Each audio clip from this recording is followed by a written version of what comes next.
اعوذ باللہ من الشیطان الرجیم بسم اللہ الرحمن الرحیم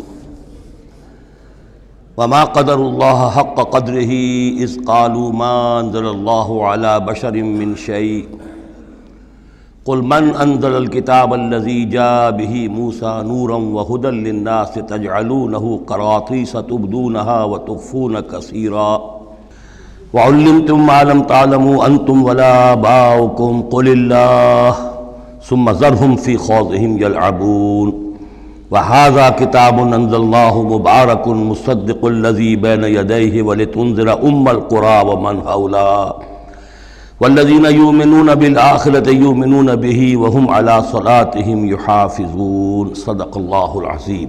اب اس سورہ مبارکہ میں اس رد و قدح کا ذکر ہو رہا ہے کہ جو یہودیوں کے سکھلانے پڑھانے سے مکے کے کچھ لوگ حضور سے کر رہے تھے۔ اب تک جو گفتگو ہوئی ہے وہ خالص ان کی طرف سے تھی اور انہی کے ساتھ سارا مکالمہ تھا اور محاجہ تھا، لیکن جیسا کہ میں عرض کر چکا ہوں یہ صورتیں جو ہیں سورہ انعام اور سورہ اعراف یہ مکی دور کے آخری زمانے کی ہیں، اور ظاہر ہے کہ اس وقت تک چرچا پہنچ چکا تھا مدینہ منورہ میں بھی حضور کی رسالت اور نبوت کے دعوے کا، اور کان کھڑے ہو چکے تھے اہل کتاب کے یہود کے، تو وہیں سے بیٹھے ہوئے انہوں نے ریشہ دوانیاں کرنی شروع کر دی تھی۔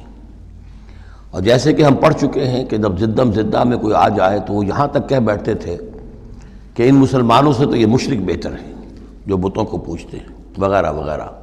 اسی طرح کی ایک بات وہ ہے جو یہاں کہی جا رہی ہے، وما قدر اللہ حق قدرہ، اور انہوں نے ہرگز قدر نہ کی اللہ کی جیسا کہ قدر کرنی چاہیے تھی۔ اس قالو، جبکہ انہوں نے کہا ما انزل اللہ علی بشر من شیء، جبکہ انہوں نے کہا کہ نہیں اتاری ہے اللہ نے کسی بھی انسان پر کوئی بھی چیز، کیٹیگوریکل ڈینائل۔ چونکہ یہ لوگ جو تھے مکے والے یہ کتابوں سے واقف نہیں تھے، تو یہود نے سب سے پہلے جو ان سے کہا وہ یہ ہے کہ یہ سب خیال ہے، وہم ہے، اللہ نے کبھی کوئی چیز اتاری ہی نہیں کسی پر۔ اب چونکہ یہ سوال آیا تھا ان کی طرف سے، لہذا جواب میں مشرکین مکہ سے خطاب نہیں کیا ہے، بلکہ براہ راست جن کی طرف سے یہ بات آئی تھی ان سے خطاب ہے۔ قل من انزل الکتاب الذی جاء بہ موسیٰ، ان سے پوچھئے کہ پھر کس نے اتاری تھی وہ کتاب جو موسیٰ لے کر آئے تھے؟ کیا وہ من گھڑت تھی موسیٰ کی؟ اپنے ہاتھ سے لکھی ہوئی تھی؟ اگر اللہ نے کبھی کچھ نہیں اتارا تو من انزل الکتاب الذی جاء بہ موسیٰ نورا وہدی للناس، کہ جو نور بھی تھی اس کے اندر نور بھی تھا، وہ خود روشن تھی اور لوگوں کے لیے رہنمائی تھی۔ تجعلونہ قراطیسا، تم نے اسے ورق ورق کر دیا ہے، ٹکڑوں میں بانٹ دیا ہے، حصوں میں تقسیم کر دیا ہے۔ تبدونہا وتخفون کثیرا، کچھ کو ظاہر بھی کرتے ہو لیکن اکثر کو چھپا کر رکھتے ہو۔ یہودیوں نے کتاب کو جس طرح چھپایا ہے اور اپنے من مانی فتویٰ فروشی کے لیے تو انہوں نے یہ شکل اختیار کی تھی کہ عام لوگوں کے ہاتھ میں یہ کتاب نہیں آنی چاہیے، بڑی محفوظ رہنی چاہیے وہ، اور یہ کہ عام لوگوں کی دسترس میں نہ ہو۔ وَعُلِّمْتُمْ مَا لَمْ تَعْلَمُوا أَنْتُمْ وَلَا آبَاؤُكُمْ، اور تمہیں سکھائی گئی تھی وہ سب باتیں جو نہ تم جانتے تھے تمہارے آباء و اجداد جانتے تھے۔ قُلِ اللَّهُ، کہیے یہ سب اللہ نے نازل کیا، تورات بھی اللہ نے نازل فرمائی تھی، انجیل بھی اللہ نے نازل فرمائی تھی، اب یہ قرآن بھی اللہ نے نازل فرمایا ہے۔ ثُمَّ ذَرْهُمْ فِي خَوْضِهِمْ يَلْعَبُونَ، پھر یہ بات کہنے کے بعد اے نبی صلی اللہ علیہ وسلم ان کو چھوڑ دیجئے اور ان سے کنارہ کشی کر لیجئے، وہ اپنی باتوں میں خرافات کے اندر کھیلتے رہیں۔ وَهَذَا كِتَابٌ أَنزَلْنَاهُ مُبَارَكٌ، اور اب یہ کتاب ہے جسے ہم نے نازل کیا ہے بڑی بابرکت ہے، مصدق الذی بین یدیہ، جو تصدیق کرتے ہوئے آئی ہے اس کی جو اس کے سامنے موجود ہے۔ وَلِتُنذِرَ القرى ومن حولها، تاکہ اے نبی صلی اللہ علیہ وسلم آپ خبردار کر دیں القرى اور اس کے آس پاس کے لوگوں کو۔ قرى قریے کی جمع ہے، قرى بستیوں کی ماں، بستیوں کی جڑ، بستیوں کی بنیاد۔ ہر ملک کے اندر ایک شہر ایسا ہوتا ہے کہ جو گویا کہ اس کے لیے مرکز کی حیثیت رکھتا ہے، دارالخلافہ کہیں، دارالحکومت کہیں۔ تو اگرچہ عرب میں کوئی حکومت نہیں تھی مرکزی حکومت، لیکن یہ کہ عرب میں، جزیرہ نما عرب میں مکہ مکرمہ کو القرى کی حیثیت حاصل تھی۔ یہی ایک شہر ایسا تھا کہ جہاں ایک تو یہ کہ کعبہ تھا، تمام قبیلے جو ہیں وہ یہاں حج کے لیے آتے تھے، ان کا مذہبی مرکز تھا۔ پھر یہ کہ جو قریش کو خاص طور پر ایسٹ ویسٹ ٹریڈ کے اندر جو خاص مونوپلی حاصل ہو گئی تھی، اور وہ بھی اسی کعبے کی برکت کی وجہ سے، اس کی وجہ سے پیسے کی ریل پیل بھی تھی، قافلے آتے تھے جاتے تھے، یہیں سے ہو کر جو یمن سے قافلے چلتے تھے مکے سے ہو کر شام کو جاتے تھے، شام سے آتے تھے مکے سے ہو کر پھر یمن کو جاتے تھے. یہ ام القریٰ ہے. تو اے نبی ہم نے آپ کے پاس اب یہ کتاب نازل کی ہے جو مبارک ہے، تاکہ آپ ام القریٰ میں جو رہنے والے انہیں خبردار کریں، اور من حولہا، اور جو ان کے ارد گرد ہیں. اب یہ من حولہا کا معاملہ یہ ہے کہ اس کا تو دائرہ بڑھتا چلا جائے گا، اس لیے کہ ایک ماحول امیجیٹ ہے، ایک ذرا اور فاصلے پر ہے، ایک اور فاصلے پر ہے. اور ویسے یہ ہے کہ دنیا کا نقشہ اگر ہم دیکھیں کہ جو بھی پرانے بر اعظم تین تھے، ایشیا، یورپ اور افریقہ، باقی یہ کہ امریکہ بھی بہت دیر کے بعد جا کر جو دریافت ہوا ہے، آسٹریلیا اور انٹارکٹیکا جو ہیں، تو یہ اصل میں ناف معلوم ہوتی ہے ان تین بر اعظموں کی. تینوں بر اعظم جہاں پر جڑ رہے ہوتے ہیں، تقریباً یہ علاقہ ہے جسے ہم مڈل ایسٹ کہتے ہیں. یہ مڈل ایسٹ تو اس کے لیے مس نومر ہے، صحیح لفظ نہیں ہے، لیکن یہ ضرور ہے کہ یہ نقطہ اتصال ہے جہاں یورپ مل رہا ہے، ایشیا مل رہا ہے، افریقہ مل رہا ہے، اور اس جنکشن پر یہ جزیرہ نماء عرب واقع ہے. لہٰذا یہ اس اعتبار سے پوری دنیا کے لیے بھی ایک مرکز کی حیثیت رکھتا ہے. تو من حولہا میں پھیلتے چلے جائیں گے تو پورا قرۂ ارضی بھی آ جائے گا.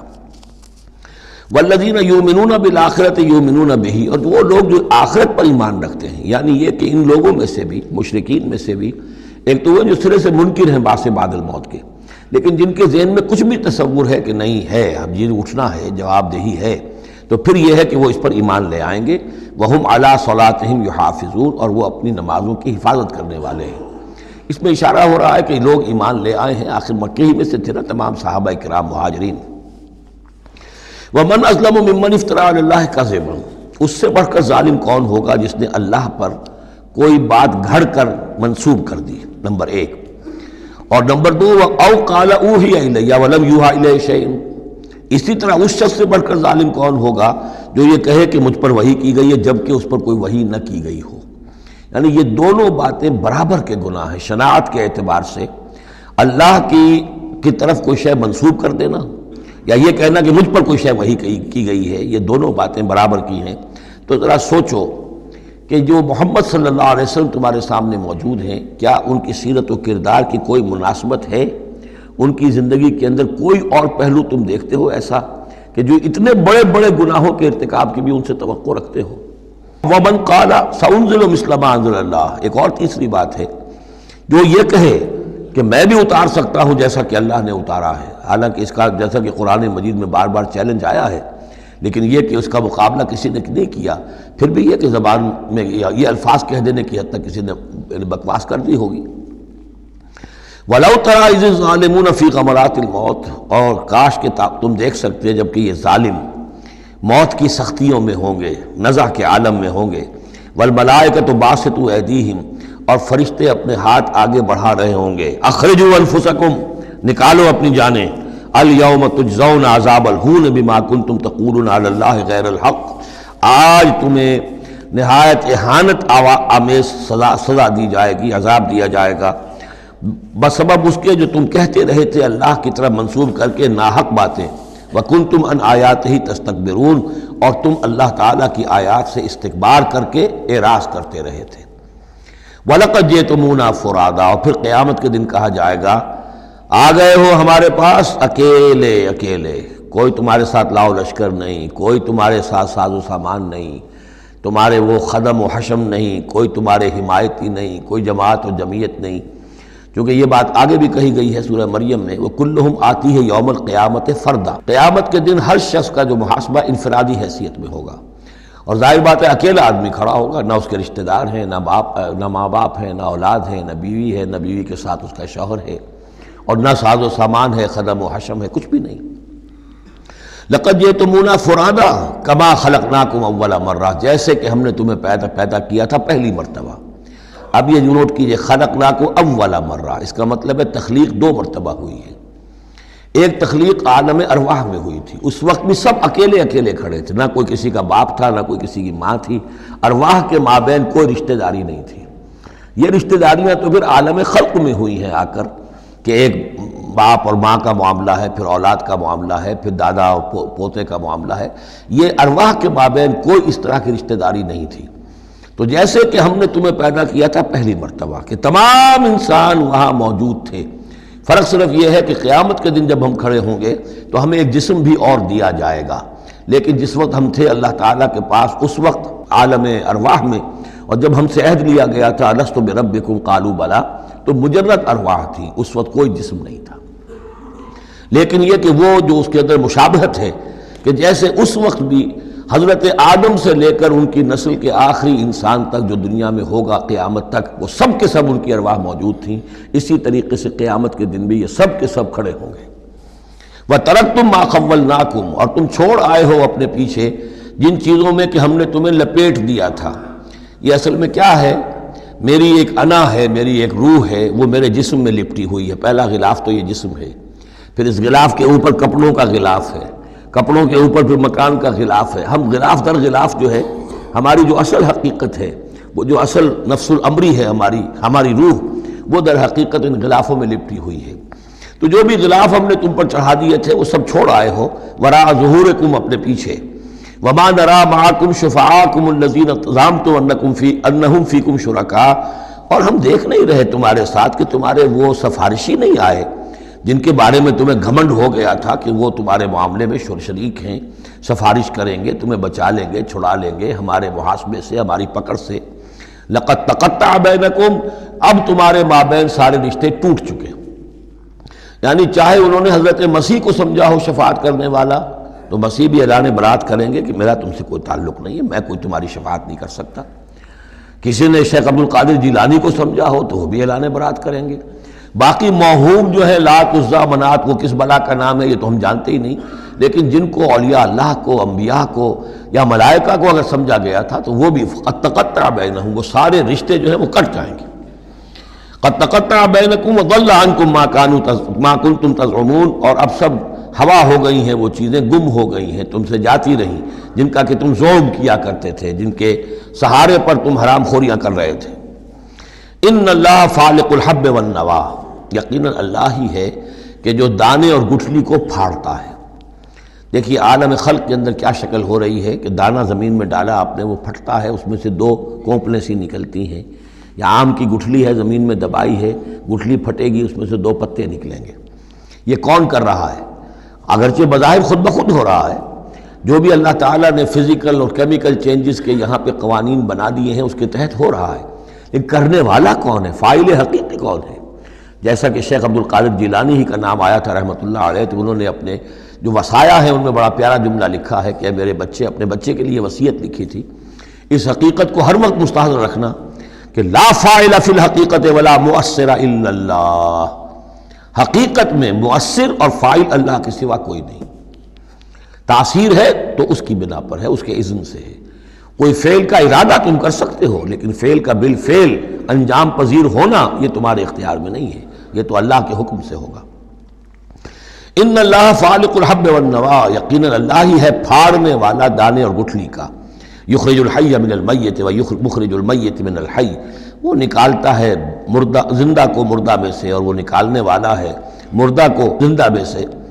مخرج المیت من الحی ذالکم اللہ فانا توفقون، وہ ہے اللہ، لیکن تم کدھر بچلے جا رہے ہو، کدھر تم الٹے جا رہے ہو، اس اللہ کو پہچانو۔ فالق الاصباح، اب یہ فلق دوسرا بھی ہے، وہ ہے صبح کا پھاڑنے والا، رات کی سیاہی کا پردہ چاک کر کے سپیدہ سحر کو نمودار کرنے والا۔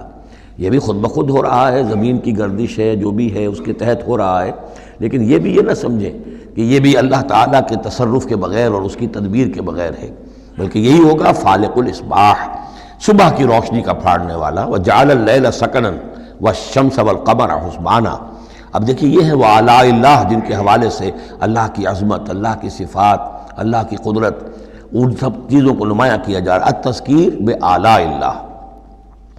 وجعل اللیل سکنا، اس نے بنا دیا ہے رات کو سکون کی جگہ، سکون کا وقت۔ والشمس والقمر حسبانا، اور سورج اور چاند کو اس نے بنا دیا حساب کے لیے، وہ حساب کا ایک نظام ہے جس کے تحت چل رہے ہیں، اسی سے دن وجود میں آ رہے ہیں، رات وجود میں آ رہی ہے، اسی سے مہینے وجود میں آ رہے ہیں۔ ذالک تقدیر العزیز العلیم، یہ اندازہ ہے مقرر کیا ہوا اس ہستی کا جو العزیز ہے اور العلیم ہے، زبردست ہے اور سب کچھ جاننے والی ہے۔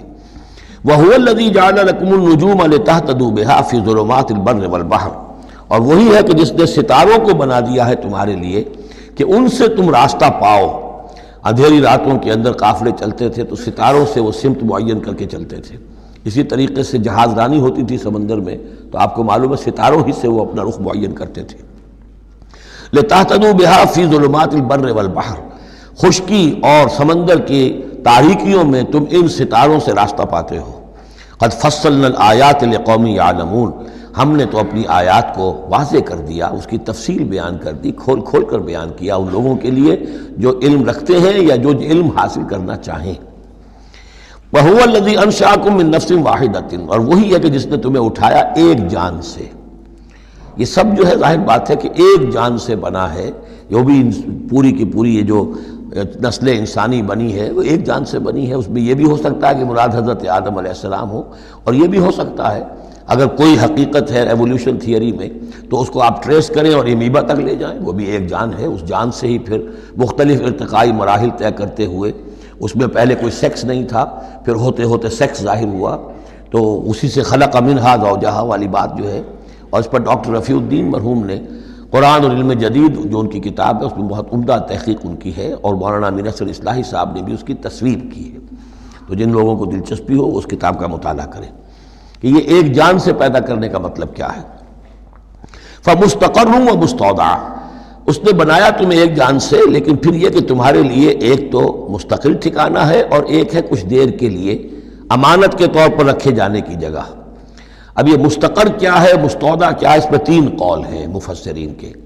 پہلا قول تو یہ ہے کہ مستقر تو ہے دنیا، یہاں ہم آئے ہیں، لیکن مستودع کیا تھا، تھوڑی دیر کے لیے جو میں رہا ہوں اپنی والدہ محترمہ کے بطن میں رہا ہوں، تو وہ رحم مادر جو ہے وہ مستودع تھا، کچھ دیر کے لیے وہاں امانتاً انسان رہتا ہے اور پھر وہ دنیا میں آتا ہے، وہ مستقر ہے۔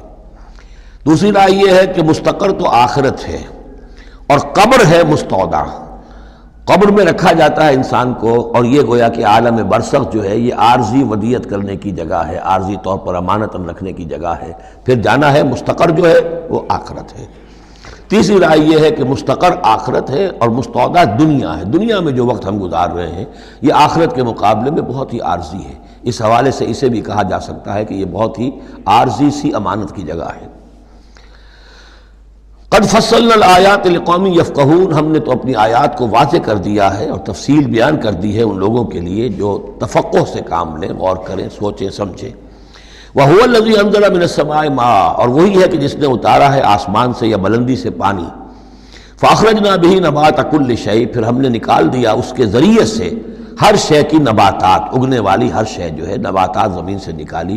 فَأَخْرَجْنَا مِنْهُ، تو ہم نے اس کے ذریعے نکالے اس میں سے خضراً، سرسبز کھیتی، نخرج منہ حبا متراکبا، جس میں سے ہم نکالتے ہیں کہ جو دانے ہیں ایک دوسرے کے اوپر چڑھے ہوئے ہیں۔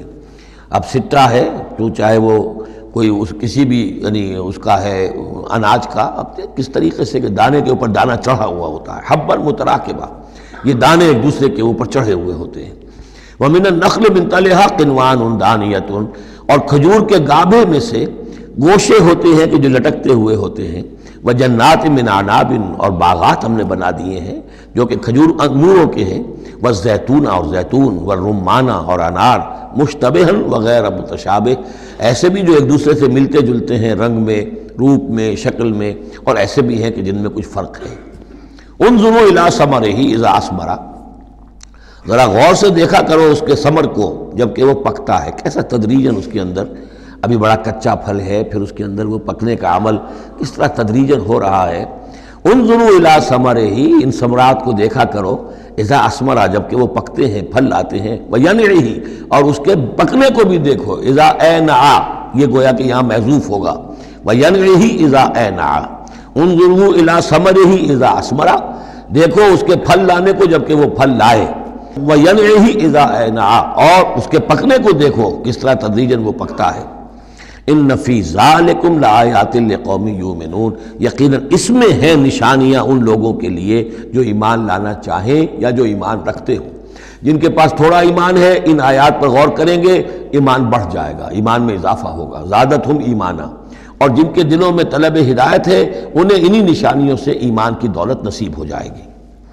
وَجَعَلُوا لِلَّهِ شُرَكَاءَ الْجِنِّ، اور انہوں نے اللہ کے شریک بنا دیا جنات کو، وَخَلَقَهُمْ وَخَرَقُوا لَهُ بَنِينَ، حالانکہ اللہ نے ان کو بھی پیدا کیا ہے، جیسے انسانوں کو پیدا کیا جنات کو پیدا کیا۔ فرق صرف یہ ہے کہ جنات کو آگ سے پیدا کیا، اور جنات جو ہیں اپنی طبعی طور پر اس کائنات میں بہت دور تک ان کی رسائی ہے۔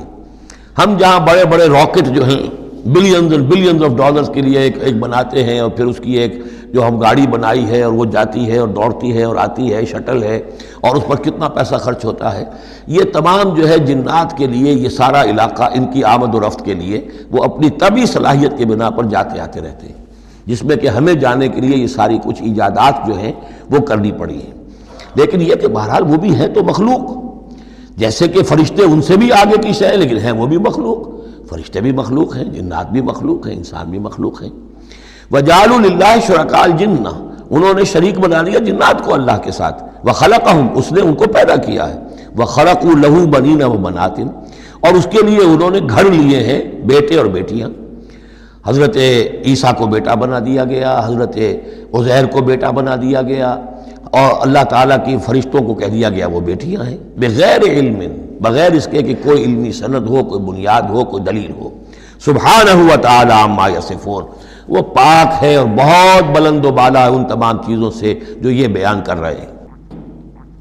بدیع السماوات والارض، یہ لفظ آ چکا ہے سورہ بقرہ میں، کریشن ایکس نہیلو، عدم محض سے وجود میں لانے والا، وہ ہے کہ جو آسمانوں اور زمین کو وجود میں لایا ہے عدم محض سے۔ انا یکون لہ ولد، اس کے اولاد کیسے ہو سکتی ہے، ولم تکن لہ صاحبہ، جبکہ اس کی کوئی بیوی نہیں، کوئی جورو نہیں، تو اولاد کیسے ہو جائے گی۔ وخلق کل شیء، اور اس نے تو ہر شے کو پیدا کیا ہے، ایک خالق ہے باقی سب مخلوق ہیں۔ وہو بکل شیء علیم، اور وہ ہر چیز کا علم رکھتا ہے، اس کی مخلوقات میں سے کوئی شے اس کی نگاہوں سے ایک لمحے کے لیے بھی اوجھل نہیں ہے۔ ذالکم اللہ ربکم، وہ ہے اللہ تمہارا رب۔ اصل میں یہ انداز سمجھ لیجئے کہ چونکہ جو یہ مشرکین مکہ اور عرب تھے وہ اللہ کو مانتے تو تھے، اصل میں اس کی صفات کمال، اس کی قدرت، اس کی عظمت، اس کے بارے میں ان کا ذہن کچھ جو ہے محدود ہو گیا تھا، ورنہ اللہ کے منکر تو وہ نہیں تھے۔ ذالکم اللہ ربکم، دیکھو جس اللہ کو تم مانتے ہو وہ ہے وہ اللہ جس کی یہ شان ہے۔ تم نے اس کی اصل حقیقت کو نہیں پہچانا، تم نے اس کو جو ہے بہت ہی کمزور اور ضعیف سی کوئی شخصیت سمجھا ہے کہ جس کے اوپر کوئی دباؤ ڈال کر بھی اپنی بات منوا لے گا۔ تم نے سمجھا جیسے کہ تمہاری کوئی بچی آ جائے اور تم سے کچھ چیز مانگے، اگر تم دے سکتے ہو تو ضرور دے دیتے ہو، ایسے ہی اس کی بچیاں بھی ہیں، یہ فرشتے جو ہیں جس کی سفارش کریں گی وہ جو ہے سب کو بخش دیے جائیں گے۔ یہ تم نے اپنے اوپر جو ہے قیاس کر لیا ہے اللہ تعالیٰ کو، اس کی قدرت، اس کی عظمت، اس کا وراء الورا ہونا، اس کا بکل شیء علیم ہونا، اس کا علی کل شیء قدیر ہونا، اس کا ہر جگہ پر موجود ہونا، اس کا تم تصور نہیں کر پا رہے۔ ذالکم اللہ ربکم، وہ ہے اللہ تمہارا رب جس کو ہم اس طرح بیان کر رہے ہیں۔ لا الہ الا ہوا، اس کے سوا کوئی معبود نہیں ہے، خالق کل شیء، وہ ہر شے کا بنانے والا، پیدا کرنے والا ہے۔ فاعبدوہ، بس اسی کی بندگی اور پرستش کرو۔ وہو علی کل شیء وکیل، اور وہ ہر شے کا کارساز وہی ہے، کوئی تمہارے لیے کارساز نہیں۔ لا تتخذوا من دونی وکیلا، میرے سوا کسی اور کو اپنا کارساز نہ سمجھنا۔ لا تدرکہ الابصار وہو یدرک الابصار وہو اللطیف الخبیر، اسے نگاہیں نہیں پا سکتی، کیوں؟ هو اللطیف، وہ اتنا لطیف ہے، اتنا لطیف ہے، اتنا لطیف ہے کہ تمہاری نگاہیں اسے نہیں پا سکتی، نہیں دیکھ سکتی۔ لا تدرکہ الابصار وہو یدرک الابصار، وہ تمہاری نگاہوں کو پا لیتا ہے، جو اس لیے کہ وہ خبیر ہے، وہ باخبر ہے۔ تو لطیف اور خبیر کے جو دو یہاں اسماء آئے ہیں وہ در حقیقت اس نوعیت سے کہ وہ تو اتنی لطیف ہستی ہے۔ چنانچہ شب معراج میں بھی آیا حضور نے اللہ کو دیکھا یا نہیں دیکھا، اس میں کچھ اختلاف ہے۔ حضرت علی کی رائے یہ ہے کہ دیکھا، حضور نے اللہ کو دیکھا، لیکن حضرت عمر اور حضرت عائشہ رضی اللہ تعالی عنہ ان کی رائے یہ ہے کہ نہیں، اور حضرت عائشہ کا قول یہ ہے نور انا یرا، تو نور ہے، اسے دیکھا کیسے جائے گا؟ تو وہ اتنی لطیف ہستی ہے کہ اس کا دیکھنا ہماری نگاہوں سے ہم نہیں دیکھ سکتے، دل کی آنکھ سے دیکھ سکتے، دل کی آنکھ سے محمد رسول اللہ دنیا میں بیٹھ کر بھی دیکھ سکتے تھے، لیکن ان آنکھوں سے دیکھنا ممکن نہیں ہے۔ جیسے کہ حضرت موسیٰ نے جب استدعا کی تھی رب ارنی انظر الیک، تو صاف کہہ دیا گیا تھا لن ترانی، تم مجھے نہیں دیکھ سکتے۔ لا تدرکہ الابصار، اسے نگاہیں نہیں پا سکتی، ادراک نہیں کر سکتی اس کا تمہاری نگاہیں۔ وہو یدرک الابصار، وہ تمہاری نگاہوں کو پا لیتا ہے، وہ دیکھ رہا ہے تمہیں، ہر چیز تمہاری جو ہے وہ اس کے سامنے آیا ہے۔ وہو اللطیف الخبیر۔ قد جاءکم بصائر من ربکم، دیکھو تمہارے پاس آ چکی ہیں بصیرت افروز باتیں تمہارے رب کی طرف سے۔ فمن ابصر فلنفسہ، تو جو کوئی دیکھے گا، آنکھیں کھولے گا، حقائق کا مواجہہ کرے گا، حقیقت کو تسلیم کرے گا، تو وہ اپنے بھلے کے لیے، فلنفسہ۔ ومن عمی فعلیہا، اور جو کوئی اندھا بن جائے گا، آنکھیں بند کر لے گا، حقیقت کو نہیں دیکھنا چاہے گا کسی تعصب کی وجہ سے، ہردرمی کی وجہ سے، ضد کی وجہ سے، تو اس کا سارا وبال اس پر آئے گا۔ وما انا علیکم بحفیظ، اور بہرحال میں تمہارا کوئی نگران نہیں ہوں، میں تمہارے اوپر کوئی ٹھیکیدار نہیں ہوں، میں تمہاری طرف سے جواب دہ نہیں ہوں۔ وَكَذَلِكَ نُصَرِّفُ الْآيَاتِ، اور اسی طرح ہم اپنی آیات کو گردش میں لاتے ہیں۔ وَلِيَقُولُوا دَرَسْتَ، تاکہ یہ پکار اٹھے کہ اے نبی صلی اللہ علیہ وسلم آپ نے سمجھانے کا حق ادا کر دیا۔ درستہ اصل میں عربی زبان میں آتا درس یدرسو، لکھنا مٹانا، لکھنا مٹانا۔ جیسے بچے شروع میں جب کوئی تعلیم حاصل کرتے ہیں تو تختی ہے، تختی لکھی پھر دھو دی، پھر لکھی پھر دھو دی۔ اب تو خیر تختی وقتی شاید آج لوگوں کے ذہنوں سے نکل گئی ہوں گی باتیں، آج کا بچہ کیا سمجھے گا تختی کس بلا کا نام ہے۔ یا سلیٹ ہوتی تھی، اب اس میں کچھ کیا پھر دھو دیا، پھر کچھ لکھا پھر صاف کر دیا۔ تو یہ ہے کہ کسی کو پڑھانے کے لیے تدریجاً بار بار درستہ، اے نبی آپ نے خوب بار بار ہر طرح سے، ہر اعتبار سے، ایک پھول کا مضمون ہے تو 100 رنگ سے باندھوں، آپ نے بات سمجھا دی۔ وَلِنُبَيِّنَهُ لِقَوْمٍ يَعْلَمُونَ، تاکہ واضح کر دیں ہم اس کو ہر طرح سے ان لوگوں کے لیے جو علم حاصل کرنا چاہیں یا جو علم رکھتے ہیں۔ اتَّبِعْ مَا أُوحِیَ إِلَیْکَ مِن رَبِّک، اب دیکھیے یہاں پر میں نے آپ سے کہا تھا کہ بار بار حضور سے خطاب آئے گا، لیکن یہ خطاب صرف حضور سے نہیں ہوتا، یہ حضور کی وساطت سے۔ وَلِلَّهِ مَا فِي السَّمَاوَاتِ وَمَا فِي الْأَرْضِ، لیکن مکی صورتوں میں آپ کو 2/3 قرآن میں براہ راست خطاب مسلمانوں سے بہت کم ملے گا، شاذ۔ یہ خطاب جو ہے چونکہ جب امت کی شکل بنی ہے مسلمانوں کی، وہ تحویل قبلہ کی بات بنی، اب امت ہے۔ کذالک جعلناکم امۃ وسطا لتکونوا شہداء علی الناس ویکون الرسول علیکم شہیدا۔ پھر خطاب، پھر تو ایک سورہ حجرات جو ہے 18 آیتیں 5 دفعہ یا ایھا الذین آمنوا یا ایھا الذین آمنوا یا ایھا الذین آمنوا یا ایھا الذین آمنوا، لیکن یہ کہ آپ کو اتنی لمبی لمبی صورتوں میں یا ایھا الذین آمنوا ملے گا ہی نہیں۔ اہل ایمان سے بھی جو کہا جا رہا ہے وہ حضور سے واحد کے صیغے میں، اتبع ما اوحی الیک من ربک، پیروی کرو اس کی جو وحی کیا جا رہا ہے آپ کی طرف، آپ کے رب کی طرف سے۔ اور یہ صرف حضور کو نہیں، سب کے لیے۔ لا الہ الا ہوا، اس کے سوا کوئی معبود نہیں۔ وَأَعْرِضْ عَنِ الْمُشْرِكِينَ، اور ان مشرکوں سے ذرا کنارہ کشی کیجئے، ذرا اپنا چہرہ ان کی طرف سے آپ پھیر لیجئے، زیادہ ان کے حال پر توجہ نہ دیجئے۔ وَلَوْ شَاءَ اللَّهُ مَا أَشْرَكُوا، اگر اللہ چاہتا تو یہ شرک نہ کرتے، اگر اللہ کو جبر ہی اختیار کرنا ہوتا اپنا اور بالجبر ان کو ایمان پر لانا ہوتا تو سب کو ایمان پر لے آتا۔ وما جعلناک علیہم حفیظا، اور دیکھیے اے نبی ہم نے آپ کو ان پر داروغہ، نگران، ذمہ دار، ٹھیکیدار نہیں بنایا ہے۔ آپ کا کام ہے حق کو واضح کر دینا۔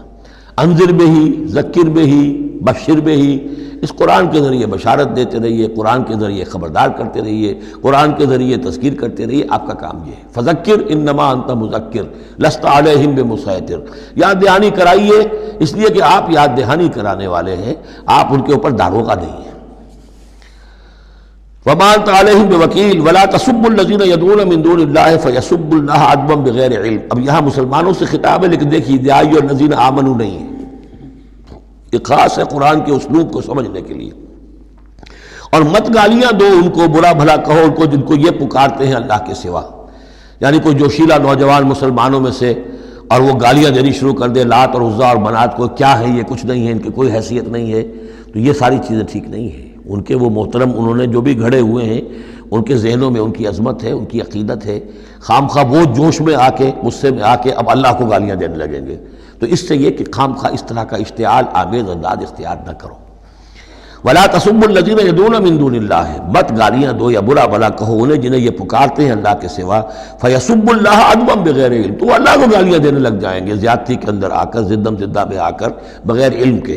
کذالک زینا لکل امۃ عملہم، اسی طرح ہم نے ہر قوم کے لیے اس کے عمل کو مزین کر دیا ہے، وہ اسی میں خوش ہے، مگن ہے۔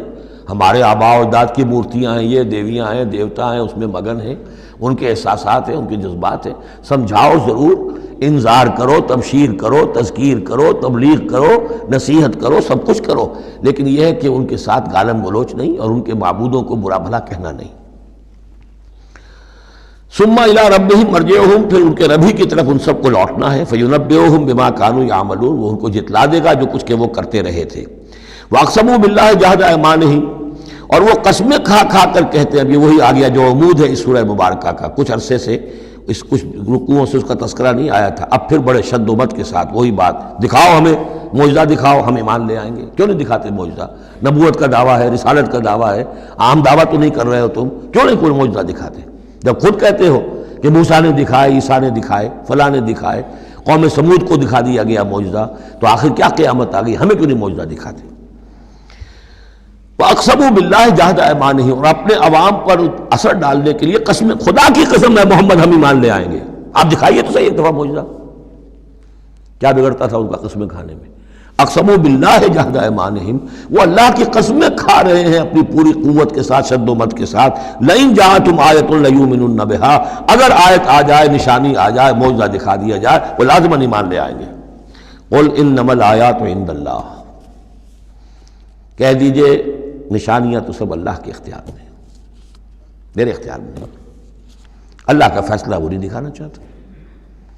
اب اس میں جو اثر پڑ سکتا تھا اہل ایمان پر، اس کا جواب ہے آگے، وما یشعرکم، اے مسلمانوں تمہیں کیا پتہ ہے، انہا اذا جاءت لا یؤمنون، جب وہ نشانی آ جائے گی تب بھی یہ نہیں مانیں گے، لیکن ان کی مہلت ختم ہو جائے گی، پھر وہ عذاب فوری طور پر آ جائے گا۔ ابھی در حقیقت اس میں خیر ہے، اس میں بھلائی ہے، اسی میں ان کے لیے اپنے اوپر سختی جھیل لو، اپنے اوپر جو بھی اس وقت تنگی آ گئی ہے، ضیق ہے، اس کو برداشت کرو، لیکن یہ کہ یہ چیز ان کے قوم کے حق میں، لوگوں کے حق میں مفید نہیں ہوگی۔ اور اب جو آیت آئی ہے وہ بہت ہی اہم ہے، وَنُقَلِّبُ أَفْئِدَتَهُمْ وَأَبْصَارَهُمْ كَمَا لَمْ يُؤْمِنُوا بِهِ أَوَّلَ مَرَّةٍ، ہم ان کے دلوں کو الٹ دیں گے، ان کی نگاہوں کو الٹ دیں گے، اس لیے کہ وہ ایمان نہیں لائے تھے پہلی مرتبہ۔ دیکھیے یہ قاعدہ قانون اب اچھی طرح سمجھ لیجئے جو سورہ بقرہ کے شروع ہی میں آ گیا تھا پہلے رکوع میں۔ انسان کا معاملہ یہ ہے کہ اللہ تعالیٰ نے اسے جو صلاحیتیں دی ہیں، اگر وہ اس کو استعمال کرے گا تو اس صلاحیت میں اضافہ ہوتا ہے۔ آپ علم جو ہے لوگوں کو سکھائیں گے، آپ کے علم میں اضافہ ہوگا۔ آپ آنکھ کا استعمال کریں گے، آنکھ کی بصارت برقرار رہے گی۔ پٹی باندھ دیجئے آنکھ پر، 2-4 مہینے تک پٹی بندھی رہے، بصارت زائل ہو جائے گی۔ اس جوڑ کا کام ہے کہ یہ چلے، حرکت کرے، اس کے اوپر آپ پلاسٹر لگا دیجئے، کئی مہینے لگا رہے، اس کی حرکت ختم ہو جائے گی، لاک ہو جائے گی۔ جو صلاحیت اللہ نے دی ہے اس کا استعمال نہیں ہوگا تو وہ ہوتے ہوتے وہ صلاحیت پھر زائل ہو جاتی ہے، ضائع ہو جاتی ہے، سلب ہو جاتی ہے۔ ایک باطنی صلاحیت ہے حق کو پہچاننے کی، میرے اندر وہ صلاحیت ہے، مجھ پہ حق منکشف ہوا اور میرے دل نے گواہی دی حق ہے، میں نے اس کو دیکھنے سے انکار کر دیا، نہیں مانوں گا میں، ضد کی وجہ سے، تعصب کی وجہ سے، ہٹ درمی کی وجہ سے۔ اب اس کے بعد دوبارہ پھر کہیں وہ حق کی ایک چنگاری سی روشن ہوئی، اب اس کا اثر آپ پر کم ہوگا، اس کے اثرات جو ہیں وہ کم ہوں گے، ہوتے ہوتے وہ شکل ہو جائے گی کہ اب سرے سے وہ حق کے پہچاننے کی صلاحیت ہی ختم ہو جائے گی۔ اس کو کہا ہے ختم اللہ علی قلوبہم وعلی سمعہم وعلی ابصارہم غشاوہ، اللہ نے مہر کر دی ہے ان کے دلوں پر اور ان کی سماعت پر اور ان کی آنکھوں کے آگے پردے ڈال دیے، اس لیے کہ اب مہر ہو گئی، جس کو انگریزی میں ہم کہتے ہیں پوائنٹ آف نو ریٹرن۔ اب اس انتہا کو پہنچ چکے ہو تم کہ یہاں سے واپسی کا کوئی امکان نہیں۔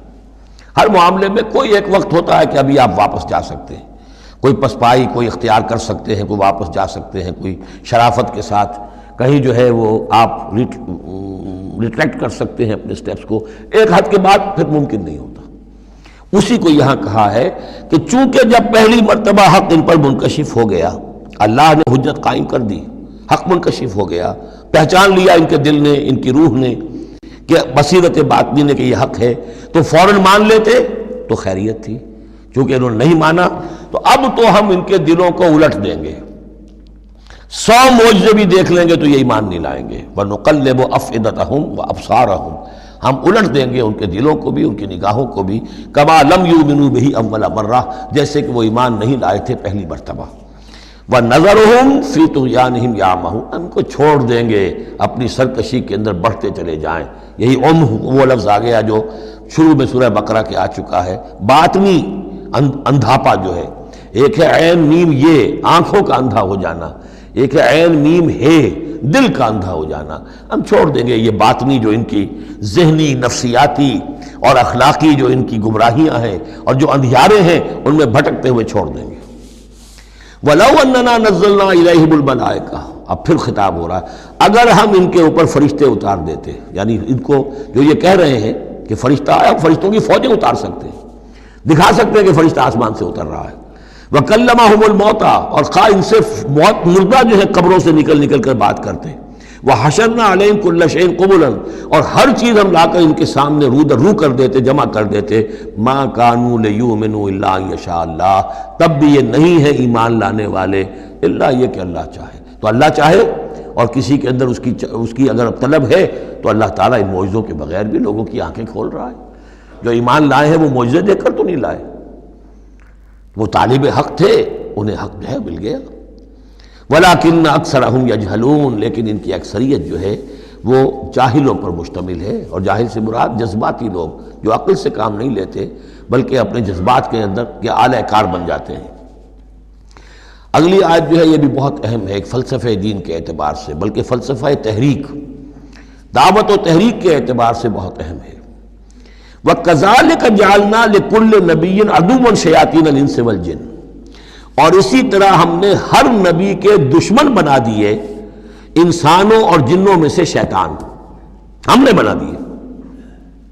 سوچئے، غور کیجئے، نبی کے لیے تو مدد چاہیے تھی، کیوں شیطان اٹھا دیا اللہ نے ان کے خلاف؟ اس کا فلسفہ بیان ہو رہا ہے۔ اگر کشاکش حق و باطل نہ ہو تو تمیز کیسے ہوگی کون واقعی حق پرست ہے اور کون ایسا ہی، کون واقعی محبت کرتا ہے اللہ سے اور کون دودھ پینے والا مجنوں ہے، وہ نام کا ہی صرف محبت کر رہا اور ایمان کیسے پتہ چلتا؟ یہ تو آزمائش کے لیے ہے دنیا بنائی گئی ہے۔ اگر شر کا وجود ہی نہ ہو، خیر ہی خیر ہو، تو آزمائش کہاں ہوگی؟ لہذا تو ہم کرتے ہیں خود۔ تندی باد مخالف سے نہ گھبرائے عقاب، یہ تو چلتی ہے تجھے اونچا اڑانے کے لیے۔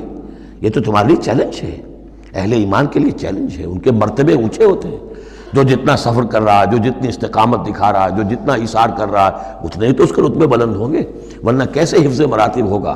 کیسے معلوم گا ہوز ہو کس کا کیا مقام ہے؟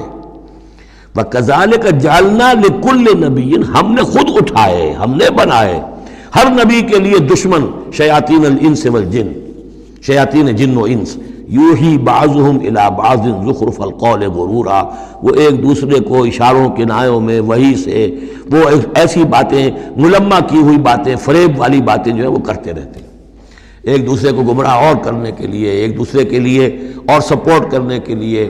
وہ جو جن ہے شیطان، وہ آ کر اس انسان شیطان کے کان میں پھونک مارتا ہے، ابھی ذرا تم اور صبر کرو، ابھی اور دیکھو کہیں تم پھسل نہ جانا، دیکھنا کہیں تم حق کو قبول نہ کر لینا۔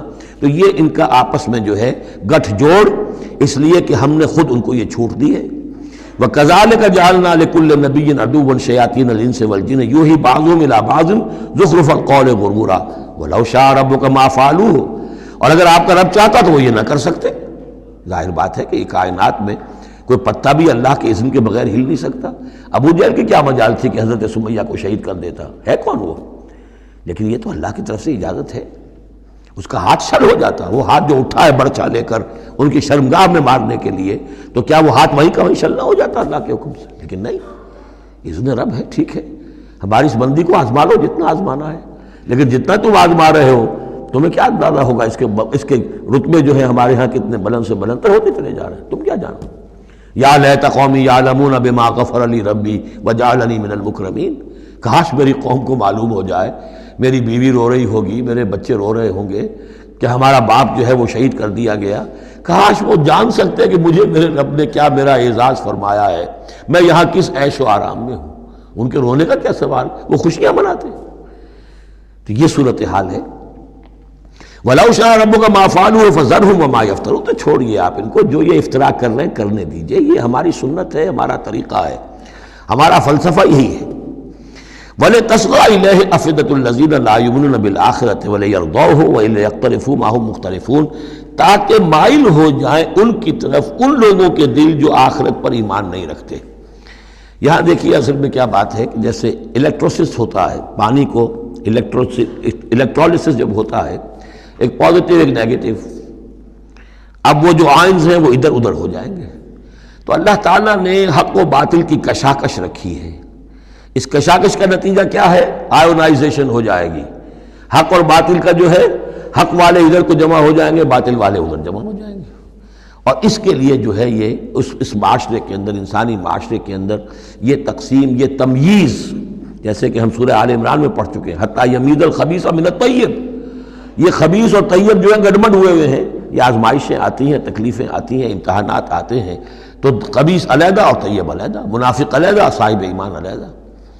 تو فرمایا لِتَصْغَىٰ إِلَيْهِ أَفْئِدَةُ الَّذِينَ لَا يُؤْمِنُونَ بِالْآخِرَةِ، تاکہ اس کی طرف ان شیاطین جن و انس کی جو باتیں ہیں پھیلائی ہوئی، ان کی طرف متوجہ ہو جائیں، مائل ہو جائیں ان لوگوں کے دل جو آخرت پر ایمان نہیں رکھتے، وَلِيَرْضَوْهُ، اور تاکہ وہ اس کو پسند بھی کریں، اور پھر وہ جو بھی اپنے برے اعمال کا جو انبار جمع کرنا چاہتے ہیں جمع کر لیں۔ وَلِيَقْتَرِفُوا مَا هُمْ مُقْتَرِفُونَ أَفَغَيْرَ اللَّهِ أَبْتَغِي حَكَمًا، پھر وہی سوال اسی طرح میں نے کہا تھا، سرچنگ کویسچن، کیا تم چاہتے ہو میں اللہ کے سوا کسی کو حکم بناؤں اپنا؟ اب پس منظر میں وہ ہے کہ اللہ کو مانتے تھے، تم کیا چاہتے ہو؟ جسے تم مانتے ہو میں نے تو اس کو اپنا رب بنایا ہے، بس باقی جو تم نے گھر لیے ہیں اس کے لیے کوئی سند ہو تو پیش کر لو، تو میں کسی اور کو ماننے کو تیار نہیں۔ ایک جگہ آیا ہے قُلْ إِنْ كَانَ لِلرَّحْمَٰنِ وَلَدٌ فَأَنَا أَوَّلُ الْعَابِدِينَ، اگر اللہ کا کوئی بیٹا ہوتا سب سے پہلے میں پوچھتا اس کو۔ جب میں اللہ کو پوچھتا ہوں، اس کی پرستش کرتا ہوں، تو اللہ کے بیٹا ہوتا تو میں کیوں نہ پوچھتا اس کو؟ نہیں اللہ کا بیٹا۔ یہ ہے در حقیقت قرآن مجید کا انداز سمجھانے کا، بڑا فطری، اس میں منطق کم اور جذبات سے اپیل ہے، درون بینی انٹراسپیکشن کی طرف دعوت ہے۔ اپنے دل میں جھانکو، ذرا غور کرو، اپنے گریبان میں منہ ڈالو، سوچو، غور کرو، تمہیں خود یہ حقیقتیں جو ہے نظر آ جائیں گی۔ افغیر اللہ ابتغی حکما، تو کیا میں اللہ کے سوا کسی اور کو اپنا منصف اور حکم بنا لوں؟ وَهُوَ الَّذِي أَنزَلَ إِلَيْكُمُ الْكِتَابَ مُفَصَّلًا، جبکہ وہ تو وہ ہے کہ جس نے تمہاری طرف ایک بڑی مفصل کتاب نازل کر دی ہے، کتنی واضح کتاب نازل کر دی ہے۔ وَالَّذِينَ آتَيْنَاهُمُ الْكِتَابَ يَعْلَمُونَ أَنَّهُ مُنَزَّلٌ مِّن رَّبِّكَ، اور جنہیں ہم نے کتاب دی تھی پہلے وہ جانتے ہیں، دلوں میں جانتے ہیں، زبان سے مانے یا نہ مانے، کہ یہ منزل ہے، یہ نازل کی گئی ہے من ربک، آپ کے رب کی طرف سے اے نبی، بالحق، حق کے ساتھ، فلا تکونن من الممترین، تو ہرگز نہ ہو جانا شک کرنے والوں میں۔ وتمت کلمۃ ربک صدقا وعدلا، اور آپ کے رب کی بات تو سچائی اور عدل پر مبنی ہونے کے اعتبار سے درجہ تمام و کمال کو پہنچ چکی ہے۔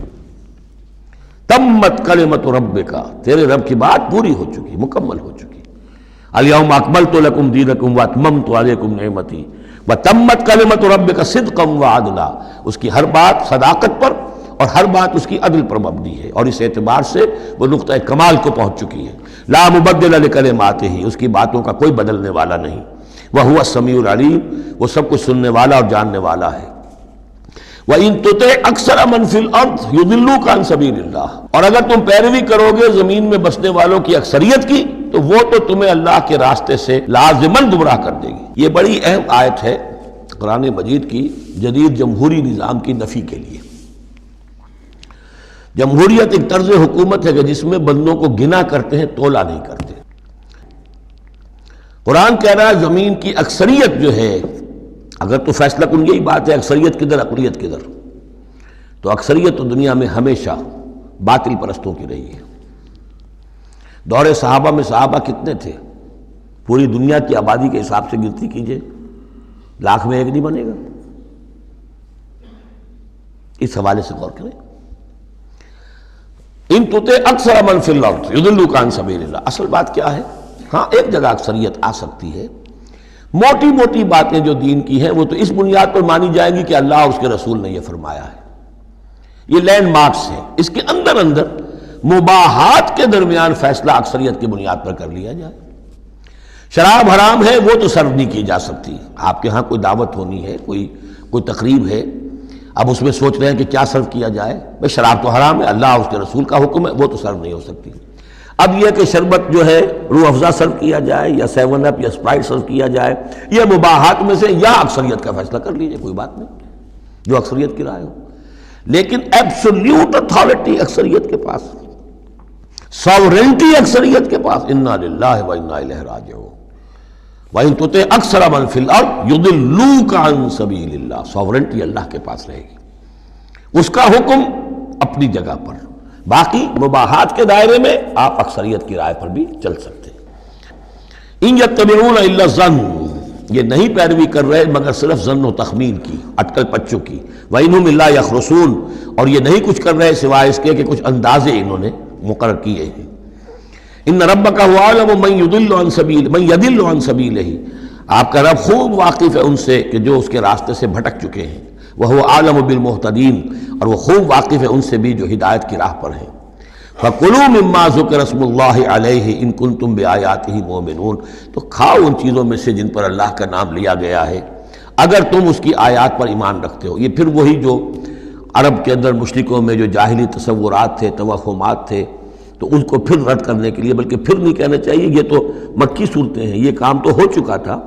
باقی یہ کہ وہ تو جو بھی آخری پھر ٹچز تھے وہ سورہ مائدہ وغیرہ میں دیے گئے ہیں. وَمَا لَكُمْ أَلَّا تَأْكُلُوا مِمَّا ذُكِرَ اسْمُ اللَّهِ عَلَيْهِ، یہ تم نے جو بنا لی ہیں چیزیں، اب ان کے اوپر چاہے وہ حام اور صائبہ اور یہ وسیلہ اور یہ وہ کوئی شے اللہ نے مقرر نہیں کی ہے، ان کو ذبح کرو. حلال جانور ہے، اونٹ ہے، کچھ اور ہے، اس کو حلال کر سکتے ہو، اللہ کا نام لو اور کھاؤ. وَمَا لَكُمْ أَلَّا تَأْكُلُوا مِمَّا ذُكِرَ اسْمُ اللَّهِ عَلَيْهِ وَقَدْ فَصَّلَ لَكُمْ مَا حَرَّمَ عَلَيْكُمْ، جبکہ اللہ تعالیٰ تفصیل بیان کر چکا ہے تمہارے لیے وہ ان چیزوں کی جو حرام کی گئی ہیں. یہ سورۃ النحل کے اندر بھی یہ مضمون چونکہ آیا تھا، وہ آگے چل کر پڑھیں گے 14ویں پارے میں، لہذا وہ صورت اس سے پہلے نازل ہوئی ہے، لہذا فرمایا جا رہا کہ وہ تمہارے اوپر اس کی تفصیل پہلے ہی بیان کی جا چکی ہے. إِلَّا مَا اضْطُرِرْتُمْ إِلَيْهِ، اس میں بھی تمہارے لیے گنجائش ہے کہ اگر اضطرار ہے، جان پر بنی ہوئی ہے، بھوک سے جان نکل رہی ہے، تو ان حرام چیزوں میں سے بھی کچھ کھا کر جان بچائی جا سکتی ہے. وَإِنَّ كَثِيرًا لَيُضِلُّونَ بِأَهْوَائِهِمْ بِغَيْرِ عِلْمٍ، اور اکثر لوگ جو ہیں وہ بغیر کسی تحقیق کے، بغیر علم کے، اپنی خواہشات کی بنا پر لوگوں کو گمراہ کرتے پھرتے ہیں. ان ربک هو اعلم بالمعتدین، اور یقیناً تیرا رب خوب جانتا ہے ان حد سے تجاوز کرنے والوں کو. وَذَرُوا ظَاهِرَ الْإِثْمِ وَبَاطِنَهُ، اور چھوڑ دو، تعلق منقطع کر لو ہر طرح کے گناہ سے، چاہے وہ کھلا ہو یا چھپا ہو. ان الذین یکسبون الاسم، یقیناً جو لوگ گناہ کماتے ہیں، سیجزون بما کانوا یقترفون، تو انہیں یقیناً بدلہ ملے گا اس کا جو وہ جمع کر رہے ہیں، جو کھتے بھر رہے ہیں برائیوں کے اور برے اعمال کے، ان کا پورا بدلہ ملے گا. ولا تاکلوا مما لم یذکر اسم اللہ علیہ، اور مت کھاؤ اس میں سے جس پر اللہ کا نام نہ لیا گیا ہو. یہ اصل میں ایک خاص چیز ہے جو آگے آئے گی آیت نمبر 138 میں، کہ ان کے اسی قسم کے توہمات میں سے بعض جانوروں پر وہ کہتے تھے اللہ کا نام لینا ہی نہیں ہے، اس کا خاص طور پر تذکرہ ہے، یہ عام نہیں ہے یہ آیت. ولا تاکلوا مما لم یذکر اسم اللہ علیہ، مت کھاؤ اس میں سے کہ جس پر اللہ کا نام نہیں لیا جاتا. وَإِنَّهُ لَفِسْقٌ، یقیناً وہ جو ہے وہ تو گناہ ہے اس کا کھانا. وَإِنَّ الشَّيَاطِينَ لَيُوحُونَ إِلَىٰ أَوْلِيَائِهِمْ لِيُجَادِلُوكُمْ، اور یہ شیاطین جو ہیں یہ اپنے دوستوں اور اپنے ساتھیوں کو وحی کرتے رہتے ہیں، پٹی پڑھاتے رہتے ہیں، وسوسہ اندازی کرتے رہتے ہیں تاکہ وہ تم سے جھگڑا کریں. وَإِنْ أَطَعْتُمُوهُمْ إِنَّكُمْ لَمُشْرِكُونَ، اگر تم ان کا کہنا مانو گے تو تم بھی مشرک ہو جاؤ گے. اب ایک بڑی پیاری بات وہ کہتے تھے، آپ کو بھی اچھی لگے گی، دیکھو جو اللہ نے مارا ہے خود مر گیا، وہ تو تم نے حرام کر دیا، جو خود مارتے ہو وہ حلال ہو گیا. بات اچھی لگے گی نا؟ جیسے انما البیع مثل الربا، بیع بھی تو ربا کی طرح ہے، اس میں بھی نفع ہوتا ہے، اس میں بھی نفع ہوتا ہے. تو یہ جو اشکالات ہوتے ہیں بظاہر جو ہیں بڑے دل نشین، تو اسی طریقے سے یہ کہ اللہ کا مارا ہوا ہے، یہ اللہ نے مارا، یہ مر گیا اپنی موت، اس اللہ نے مارا، یہ تو حرام ہے، اور تم جسے مارو، جسے ذبح کرو وہ حلال ہے. اب یہ بات جو ہے لیکن یہ کہ تم یہ مجادلہ کریں گے تم سے، یہ ذلیل بازی کریں گے، یہ تمہارے سامنے جو ہے اس طرح کی حرکتیں کریں گے، لیکن تم چھوڑو انہیں، دفع کرو۔ اب امن کا تھا میتن فاحییناہ، تو بھلا جو کوئی تھا مردہ اور ہم نے اسے زندہ کر دیا۔ اس سے مراد ہے حیات معنوی اور موت معنوی۔ ایک شخص جو اللہ سے واقف نہیں ہے، صرف دنیا کا بندہ بنا ہوا ہے، تو وہ در حقیقت ایک انسانیت اس کی مردہ ہے، وہ حیوان کی حیثیت سے جو زندہ ہے، بحیثیت انسان وہ مردہ ہے۔ پھر اللہ نے اسے ہدایت دی، اس کو ایمان کی اب وہ زندہ ہوا۔ اب امن کان میتن فاحییناہ وجعلنا لہ نورا، اور پھر ہم اس کو نور بنا دے دیتے ہیں۔ اب وہ اللہ کی کتاب اس کے سامنے ہے، یمشی بہ فی الناس، اب اس کو لے کر وہ چل رہا ہے لوگوں کے مابین۔ کمن مثلہ فی الظلمات، کیا وہ شخص ان کی طرح ہو جائے گا کہ جو اندھیروں میں بھٹک رہا ہو، لیس بخارج منہا، اور اس سے وہ نکلنے والا ہے ہی نہیں۔ کذالک زین للکافرین ما کانوا یعملون، اس طرح مزین کر دیا گیا، کھبا دیا گیا ان کافروں کے لیے جو کچھ کہ یہ کر رہے ہیں، یعنی اس میں ہی مگن ہے وہ۔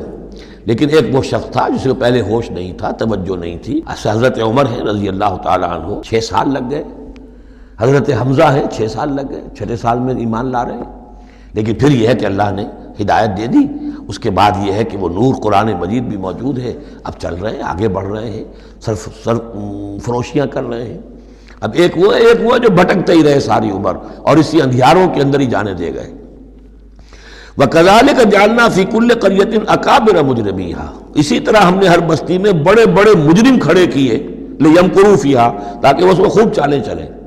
وہی بات، شیاطین الانس والجن کو ہم نے اٹھایا، اسی طرح ہر بستی کے اندر جو سردار اور بڑے وہاں کے چودھری ہوتے ہیں، ہم ان کو چھوٹ دیتے ہیں کہ وہ کھڑے ہوں اور روکیں لوگوں کو، اور لوگوں کو ستائیں، اور لوگوں سے امتحان لیں، لوگوں کو آزمائش میں ڈالیں، چالیں چلیں، تاکہ جو صاحب جوہر ہیں ان کے جوہر کھلیں، ان کے اور نکھریں، ان کے اندر کی صلاحیتیں جو ہے وہ اور اجاگر ہوں۔ اکابر مجرمیہا لیمکروا فیہا، تاکہ خوب چالیں چلیں۔ وما یمکرون الا بانفسہم، حالانکہ وہ نہیں مکر کر رہے مگر اپنی جانوں پر، سارا وبال تو اپنے اوپر لے لیں گے بالآخر۔ بظاہر جو کچھ کر رہے ہیں وہ، لیکن یہ کہ اس کا جب نتیجہ ان کے سامنے آئے گا، جو سمیہ اور یاسر کے ساتھ کیا ہے ابو جہل نے رضی اللہ تعالیٰ عنہما، جب وہ حقیقت سامنے آئے گی تب آنکھ کھلے گی۔ جب آنکھ کھلی گل کی تو موسم تھا خزاں کا۔ الا بانفسہم وما یشعرون، لیکن انہیں اس کا شعور نہیں ہے۔ وَإِذَا جَاءَتْهُمْ آیَةٌ قَالُوا لَن نُؤْمِنَ حَتَّىٰ نُؤْتَىٰ مِثْلَ مَا أُوتِیَ رُسُلُ اللَّهِ، اور جب ان کے پاس کوئی نشانی آتی ہے، نشانی سے مراد قرآن کی آیت، قرآن کی دلیل، تشبیہ، تصریف آیات نئے انداز میں، فرمایا جب بھی ان کے پاس آیت آتی قالوا لن نؤمن، وہ کہتے ہیں ہم ہرگز ایمان نہیں لائیں گے، حتیٰ نؤتیٰ مثل ما اوتی رسول اللہ، جب تک کہ ہمیں بھی وہی چیز نہ دی جائے جو اللہ کے دوسرے رسولوں کو دی گئی تھی، ویسے ہی حصی معجزے۔ اللہ عالم حیث یجعل رسالتہ، اللہ تعالیٰ زیادہ واقف ہے اس سے کہ وہ اپنی رسالت کے لیے کیا جگہ، کیا محل، کیا مقام معین کرے۔ اللہ تعالیٰ نے اس وقت ان کے لیے یہی رکھا، وہ بھی اللہ کی حکمت کے تحت تھا، اور اب جب کہ نوع انسانی شعور کے اعتبار سے بلوغ کی عمر کو پہنچ چکی ہے، بچہ چھوٹا ہوتا ہے کھیلنے کے لیے کھلونے دیے جاتے ہیں، لیکن ذرا بڑا ہو جائے تو اسے کھلونے نہیں دیے جاتے، اب اسے حکمت سکھائی جاتی ہے، عقل سکھائی جاتی ہے، شعور سکھایا جاتا ہے، تمیز سکھائی جاتی ہے۔ تو وہ نوع انسانی کا دور طفولیت تھا، اس میں ابھی ان کا فہم، ان کی عقل، ان کے شعور ابھی ان کی جو ہے بلوغت کو نہیں پہنچی تھی یہ شعور کی چیزیں، لہذا ان کے لیے وہ کھلونے بھی تھے، حصی معجزات بھی تھے۔ اب انسان بحیثیت مجموعی نوع انسانی جو ہے عقلی بلوغ کو اور شعور کے بلوغ کو پہنچ چکی ہے، لہذا اب وہ چیزیں نہیں دکھائی جائیں گی۔ اللہ عالم حیث یجعل رسالتہ سیصیب الذین اجرموا صغار عند اللہ، ان قریب پہنچے گی ان مجرموں کو، ان گناہگاروں کو بہت ہی ذلت اللہ کے ہاں، وعذاب شدید بما کانوا یمکرون، اور سخت سزا اور عذاب ان کی انتاری چال بازیوں کے طفیل کے جو وہ کر رہے ہیں۔